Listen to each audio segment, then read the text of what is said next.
Baba, people named all the fly. Nuhu Ribadu and the House of Rep is being accused of collecting bribe from Binance executive where they arrest last year. Let me break down the story. Federal government say that they use Binance to do money laundering for Nigeria. That they use that to do this, that they use that to do that. If abductors abduct people, now Binance that they use to collect cryptocurrency, this or that. So they stopped Binance from operating in Nigeria. Contact Binance say, send your people come, let's discuss the problems on ground. Binance now sent 2 executives to Nigeria, 2 people. Nadeem Anjarwalla and Tigran Gambaryan. Now discuss that he said that they call discuss. As the 2 of them landed Nigeria, first things first, DSS arrest them. First things first. Charge them for the crimes of Binance. They call the go court. The struggle everywhere. Before we know, we have one of the people, that's Nadeem Anjarwalla, escape. How? Because they seized their passport. So how was this guy able to escape and enter a plane and leave Nigeria? He called him Tigran Gambaryan. They hold that guy for a long time. Long story short, they just wake up one day, say courts don't drop all the charges against Tigran Gambaryan. He not drop all the drop the corruption, money laundering and corruption charges. What did happen? What did he take court? The guy called go back to a country. Today now, the guy decided to narrate what happened and how he was allowed to go. So, contrary to the opinion we get, say in win court case, in not win court case, he say House of Rep and Nuhu Ribadu collect bribe from him. Not be joking matter. The money with the year now millions of dollars. So, guys, follow me step by step. Let's go through his tweet. Tigran Gambaryan tweeted some unknown facts. You can read the rest in the Wired article and the NPRO story. The DSS was involved in the House of Representatives matter. We met with them at their office on Friday, January 5th, 2024. As a prerequisite to our meeting with the House of Representatives, they alluded to the fact that we had to comply with whatever the House members instructed us to do. So DSS carried them, go get meeting with House of Rep. As they go, according to them, now DSS said, they say, anything they told I'm gonna do there. Mona do. At the House meeting, there were 3 members present. 2 of them were Peter Akpanke and Philip Agbese, both working under the leadership of Ginger Obinna Onusibe. There was a 3rd House member, but I don't recall his name. They set up fake cameras and media to make the meeting appear official, but the cameras weren't even plugged in.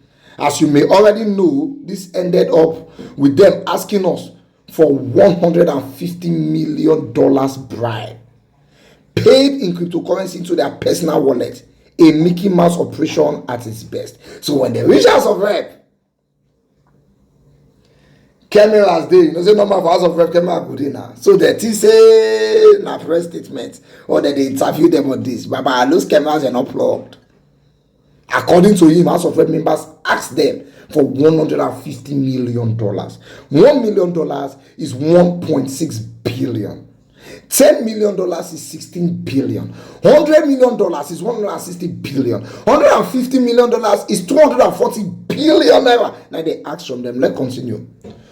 Nuhu Ribadu, who is the National Security Advisor, invited us to the official meeting and walked through Saad Abubakar, another key figure in this situation, was Hama Adama Beluji. Ugunjobi was just a pawn. They used him too.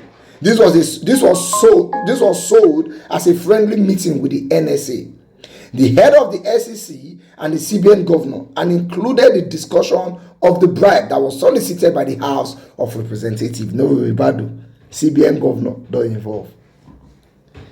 The $26 billion figure they kept pushing publicly as some mystery money escaping Nigeria is complete BS. This information was provided in the response to their request and was simply cumulative trade data for Nigerians on the platform. This money didn't leave Nigeria. It was just people buying and selling crypto. For example, If you trade $100 100 times, that is $10,000 in trade volume. But in reality, you only use $100. Again, just another example of them lying to cover up their BS investigation. Let me explain what he's saying. Federal government say Binance has transacted $26 billion where they carry come on Nigeria. This man is telling you that the $26 billion is not full money. It is transaction. Let me explain. If you deposit 100,000 into your bank account, you can't withdraw 70. You can't deposit another 50. You can't withdraw 20. In calculation, the deposit that have entered your bank account is 150,000 naira. But only 100k you get. If you check your account statement for a year, you will find out say 10 million don't go through in 1 month. But in reality, now only 2 million you get. Because they put the money come out and they put that. So if they count as deposit, that's what this guy is telling you now. That when they say $26 billion, it's not as if people give that $26 billion. It's the trading, the deposits come out, deposits come out. Let's continue. They lied about Nadeem escaping during a mosque prayer. In reality, he returned and escaped afterwards. That's after the mosque prayer. I don't know exactly how he managed to flee. He emailed me in November, but we haven't discussed the details of his escape. It's possible he paid someone off, but I have no proof. If Beloji had simply checked his passport for a visa, he would have realized that Nadeem did not use the passport to travel to Nigeria. They sent a letter to the US Embassy and the British High Commission, firstly claiming that we are voluntarily participating in strategic talks. This was a planted lie. So actually Nadeem escaped. But I escaped, this guy don't know. Whether I bribed somebody, we don't know. Nadeem did not escape lawful detention. We are being held illegally. Beloji even admitted that he would fabricate evidence to obtain a court order to detain us for 14 days. Once the court order expired, they were unable to get an extension from the judge. At that point, they continued holding us illegally and had no justification for doing so. If police arrest you for Nigeria, they're only entitled to arrest you for 2 days. If you stay past 2 days, you don't turn illegal detention. So what the police will do is ask the court to give them extension of this if they want to do investigation. In this case, according to him, they asked the court for 14 days. After the 14 days finished, they were supposed to release them. They couldn't get more days from the court. So that way that they hold them illegal. Let's continue. There was a lot of noise about using Interpol to capture Nadeem. As someone who had been involved in multiple extradition cases, I can confidently say this was a joke. Extradition is a lengthy legal process, and no rational judge in Kenya or wherever would ever approve extradition for someone who escaped illegal detention at the hands of rogue law enforcement, especially when that detention involved holding employees hostage to pressure their employer. All noise.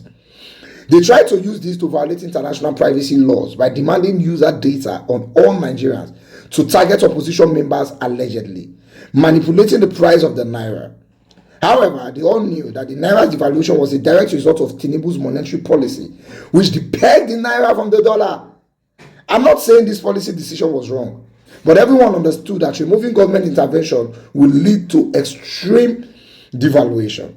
Instead of acknowledging this, they use Binance as a scapegoat. You see, I was having this argument with a former bank MD and he was talking rubbish that they are just look and say, Baba. He said that Binance make Naira the devalue. I said, what are you telling me?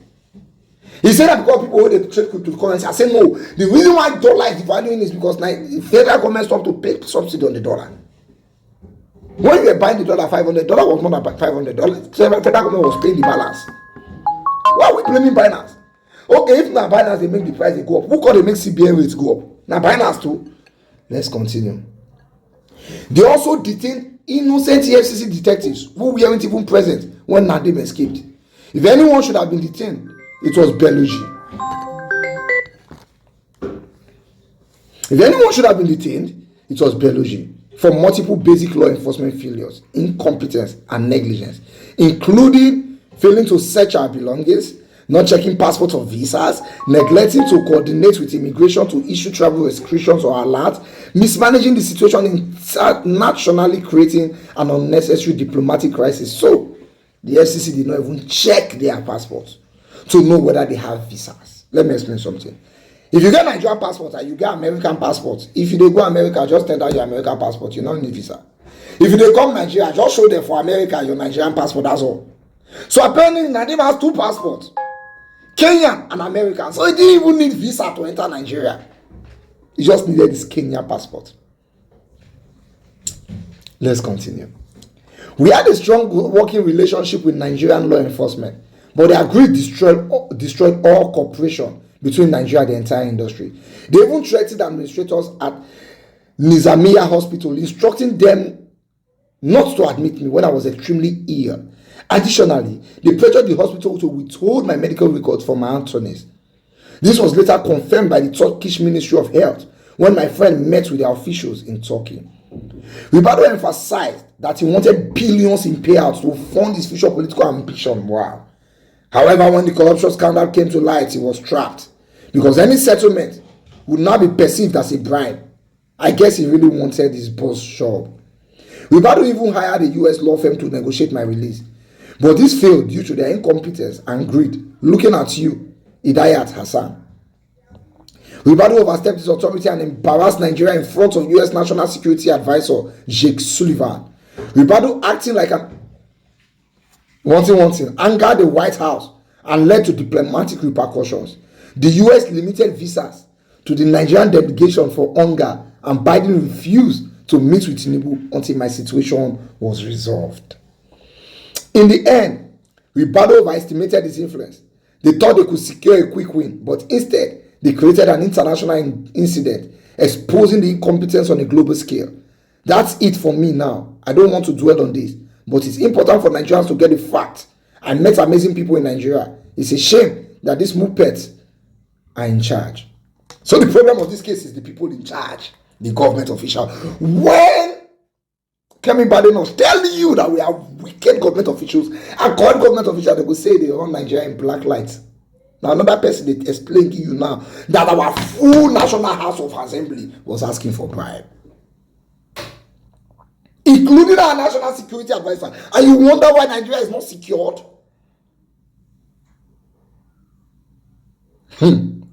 Now because of him, Biden refused to meet Tinubu until his release. Can you see country where they respect their citizens? Do you know how many Nigerians are arrested in foreign land? Our president is not talking. Because of one man. They refuse to give our government officials visas to hunger. I don't know how they take bomb for this country. Now Switzerland that they go before. When they brought out that news and said that they have dropped all money laundering and corruption charges against this guy, I call the Abba so easy. So what were you people fighting for since? No, say some people don't pass back. Anyway, as of rep, I know people will deny this. We'd like to hear your story. Ribadu, we would like to hear your story. If you can ask a foreign national diplomat to give you money for his release, only God knows what they are doing with our military weapon money. But let's assume it's lying. So we'd like to hear your story. We'll wait for now.